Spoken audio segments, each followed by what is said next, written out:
안녕하세요, 복리입니다. 오늘은 방송이 1시간 정도 좀 늦춰진 것 같습니다. 양해해 주시기 바라고요. 오늘 방송 주제는요. 오늘 코스닥이 2%대 급락이 나왔습니다. 이에 반해서 코스피는 좀 선방을 했는데요. 오늘은 에코프로 그룹주에 대한 좀 집중적인 매도가 있었습니다. 증시 기술적 반등 구간은 언제쯤 나올 건지 한번 체크해 볼 거고요. 재건주 호재는 언제 나오나라는 주제도 있습니다. 그리고 현재 추천드리고 아직 매도 사인을 드리지 않은 삼부토건, 금강공업, GNC 에너지 위치에 대해서 한번 보도록 하겠습니다. 먼저 늘 봐야 하는 거시지표 먼저 체크하고 갈게요. 지금 현재 유가 흐름이 가장 중요하다고 말씀을 드리고 있는데 일단 상단 저항 라인을 돌파하지 못하고 오늘 또 오전에 시작할 때 좀 갭 하락으로 시작을 했습니다.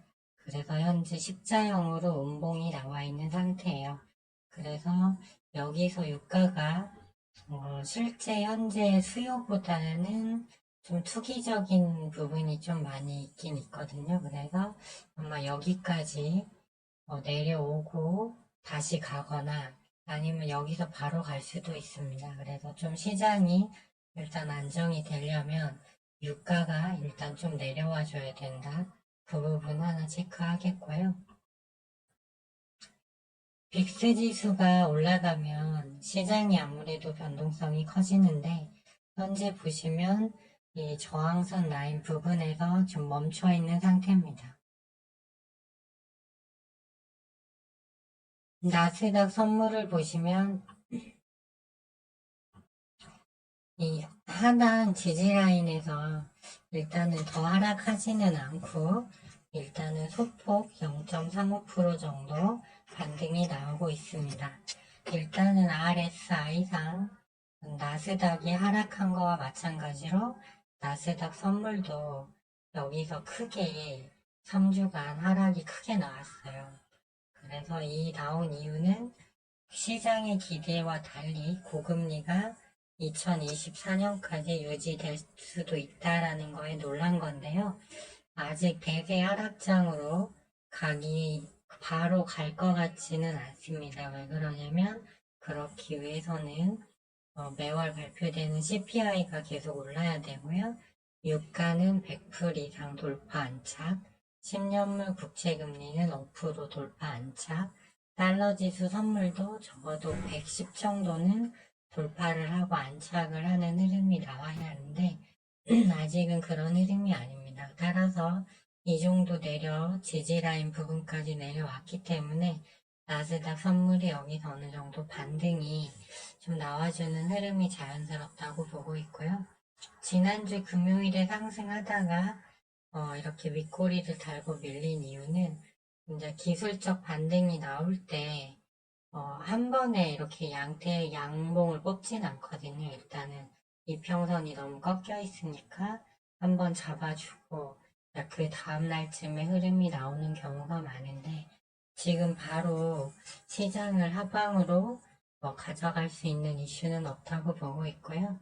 금요일날 같은 경우는 일단 그 연준 위원들이 고금리가 좀 더 유지될 수 있다라는 발언을 몇 분이 하셔서 좀 그 영향을 더 받았지만 기술적 분석으로 봐서는 데미지를 크게 줄 만한 악재는 역발상으로 보면 다 나왔기 때문에 여기서 일단은 반등이 좀 자연스러운 자리로 보고 있습니다. 10년물 국채금리는 달러와는 좀 다르게 좀 일봉상으로도 여전히 강한 모습이에요. 그렇지만 여기서 너무 이 하단 추세 라인을 완전히 떠서 좀 급하게 올라간 감이 없잖아 있습니다. 지금 미국에서 계속 국채를 찍어내는 영향도 있고요. 그러다 보니까 이제 채권을 매도를 많이 하다 보니까 오르는 것도 있고 그렇거든요. 그렇지만 미 재무부가 이런 문제점을 또 극복하기 위해서 바이백을 다시 채권을 사들이는 걸 또 고려 중이라고 해요. 그렇지만 이 채권 금리와 달러 지수는 결국 유가에 수렴한다. 저는 이렇게 보고 있거든요. 왜냐면 유가가 반등을 주기 시작할 때부터 국채 금리와 달러가 움직였거든요. 그렇기 때문에 유가가 일단 이 하단까지 90불 이하로 내려오면 증시가 단기적으로 기술적 반등이 나올 수 있는 자리다. 일단 이렇게 보고 있습니다.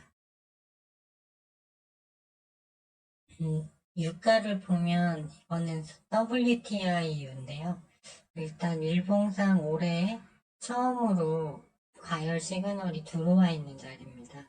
그렇기 때문에 일단은 90불로 마감을 했는데 21선이 있는 자리까지 내려올 가능성이 있다. 그렇게 보고 있고요.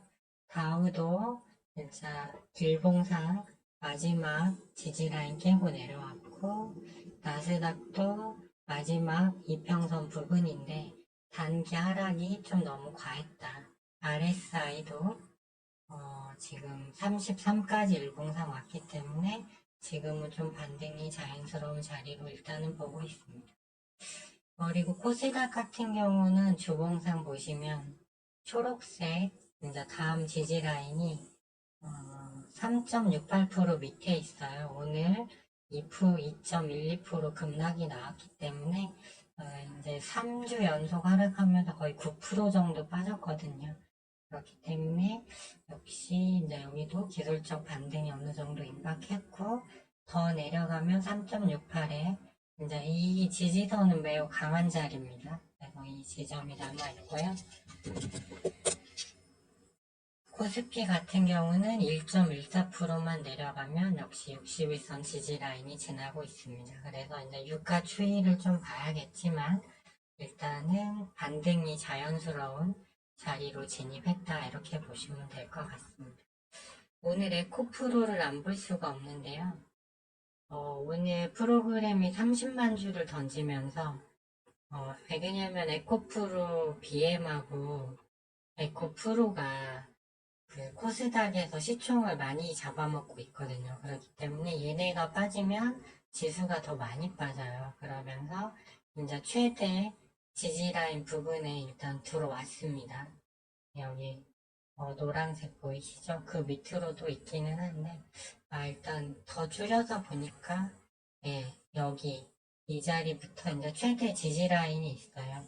많은 사람들이 갖고 있는 자리라는 뜻이죠. 그래서 오늘은 코스피는 0.49, 삼성전자가 버텨줬기 때문에 SK하이닉스 이미 선조장을 반도체 관련주들은 많이 받았거든요, 미리.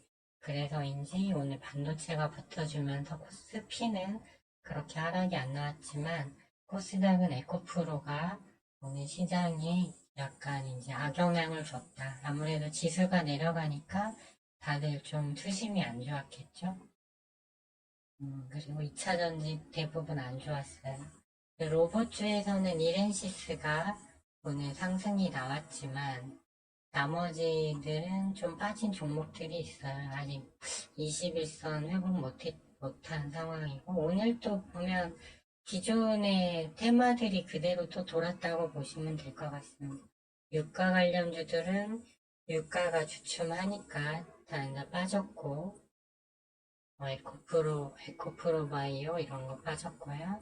그 다음에 시진핑 방한 얘기가 있었음에도 불구하고 중국 관련주도 안 좋았고 신규 상장주들이 원래 장이 빠지면 올랐는데 이쪽도 다 빠졌죠. 그리고 여기 밑에 인공지능 자율주행 쪽도 빠졌고 바이오는 몇 종목 올리긴 했지만 전체적으로 하락이 훨씬 많았습니다. 여기 인공지능 의료 관련 종목들 루닛을 비롯해서 이런 종목들이 하락이 많이 나왔죠. 그래서 시장을 이기는 종목이 없다. 그래서 이런 구간에서는 비트코인 하방 베팅이나 그래서 그거 기다리고 있는 거죠. 진짜 시장이 하락하면 주식으로 수익 내기가 어려우니까요. 그래서 일단 지수는 기술적 반등 구간에 일단 진입했다고 보고 있고요. 아직 보유, 그 다음에 이재명 관련주들 오늘까지 시세 줬는데 아마 내일 구속 심사는 기각되지 않을까 싶습니다. 네, 왜냐면 야당 대표가 어디 갈 일도 없고 그렇잖아요. 그래서 한동훈 관련주까지 오늘 장이 안 좋은 관계로 정치 테마가 일부 움직였지만 여기도 좀 가긴 어렵다고 보여져요. 그래서 일단 금강공업도 오늘 2.53% 추가 하락하면서 일봉상 지금 박스 흐름이거든요. 5,600원에서 6,620원을 오르내리는 흐름입니다. 네. 그런데 분봉상 30분봉상 투매가 총 3번, 4번이나 떴죠. 그렇기 때문에 지수가 올라가면 반등이 나올 걸로 보고 있고요. 삼부토건은 오늘 이낙연 관련주가 올랐음에도 이에 편승하지 못하는 흐름. 그러면서 이제 일봉상 좀 더 밑으로 내려왔습니다. 일단 21선을 회복해야 되는데 거래량이 붙지 않고 있어요. 그러면서 분봉상 여전히 투매 시그널을 안고 가는 모습입니다. 그래서 재건주가 이번에 이제 추석 연휴가 긴데요. 일단 지수가 올라오면 어느 정도 기술적 반등은 재건주들도 나올 걸로 일단은 보고 있어요. 그리고 지금 이제 10월이 되면 전투를 하기도 어렵고 또 우크라이나 추가 지원안이 의회에서 이제 통과될지도 아직 미지수거든요. 그렇기 때문에 앞으로 우크라이나도 전쟁을 계속 수행할 수 없는 그런 상태에 있는 게 맞기 때문에 뜻하지 않은 시점에 또 나와줄 수도 있다. 네, 그런 생각입니다.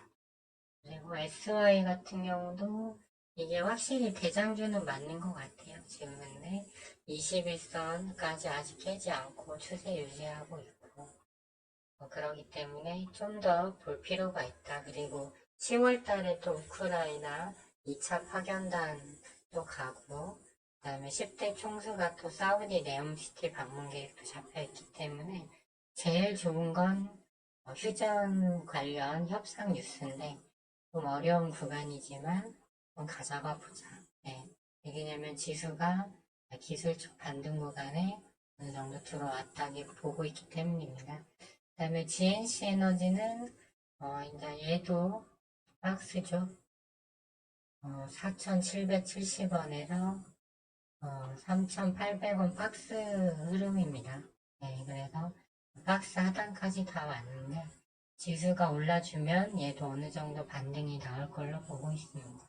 그리고 유가가 아까 살펴봤듯이 추후에 더 올라갈 확률은 많지만 단기적으로는 좀 내려올 구간으로 보고 있기 때문에 얘 같은 경우는 10%에서 20% 비중을 계속 가져가면서 대응해도 무리가 없다고 보고 있습니다. 네, 그래서 일단은 이 세 종목 외에는 종목을 더 늘리시지 마시라고 말씀드렸고요. 현금 비중을 확보하고 시장 흐름을 보자 이런 생각입니다. 아마 시장이 기술적 반등이 나오더라도 여기에 없는 종목이 반등이 나오긴 어렵고요. 여기 안에 있는 최근에 그래도 흐름이 괜찮았던 섹터 내에서 기술적 반등이 더 크게 나올 걸로 일단은 보고 있습니다. 네, 오늘 방송은 여기까지 하겠고요. 장 흐름이 좀 어려운 흐름입니다. 오늘 또 에코프로 그룹주 좀 매도가 집중되면서 코스닥이 좀 더 안 좋은 흐름이 나왔지만 그래도 아직은 바로 여기서 시장을 하방으로 꺾어내릴 그런 움직임은 아니거든요. 그러니까 좀 더 기다려보자 이런 말씀을 드립니다. 그런데 방송 녹화하는 중에 그 유럽 천연가스가 무슨 이유인지 모르겠는데 10% 정도 갭을 떠서 시작했네요. 네, 그렇기 때문에 또 천연가스 또 오르면 유럽이 안 좋거든요. 그래서 그런가 나스닥도 0.2%로 0.1% 정도 일단 상승폭을 축소하고 있네요. 그래서 일단은 오늘 미국장이 반등이 나올 것인가 아니냐가 일단은 좀 중요한 자리로 보여집니다.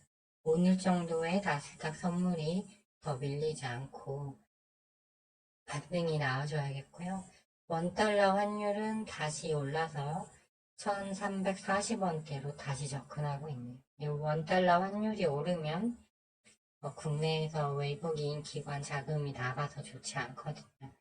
그래서 여전히 증시는 좀 불안한 흐름인데 오늘 정도를 기점으로 해서 좀 기술적 반등이 조만간 나올 수 있는 위치다 이렇게 보여지고요. 재건주 같은 경우 이제 이틀 정도 지나면 이제 추석 연휴에 들어가는데요. 그 기간 내에라도 좀 추가적인 뉴스가 나올 수도 있다. 이렇게 보시고 가져가셨으면 좋겠습니다. 네, 지금까지 시청해 주셔서 감사합니다.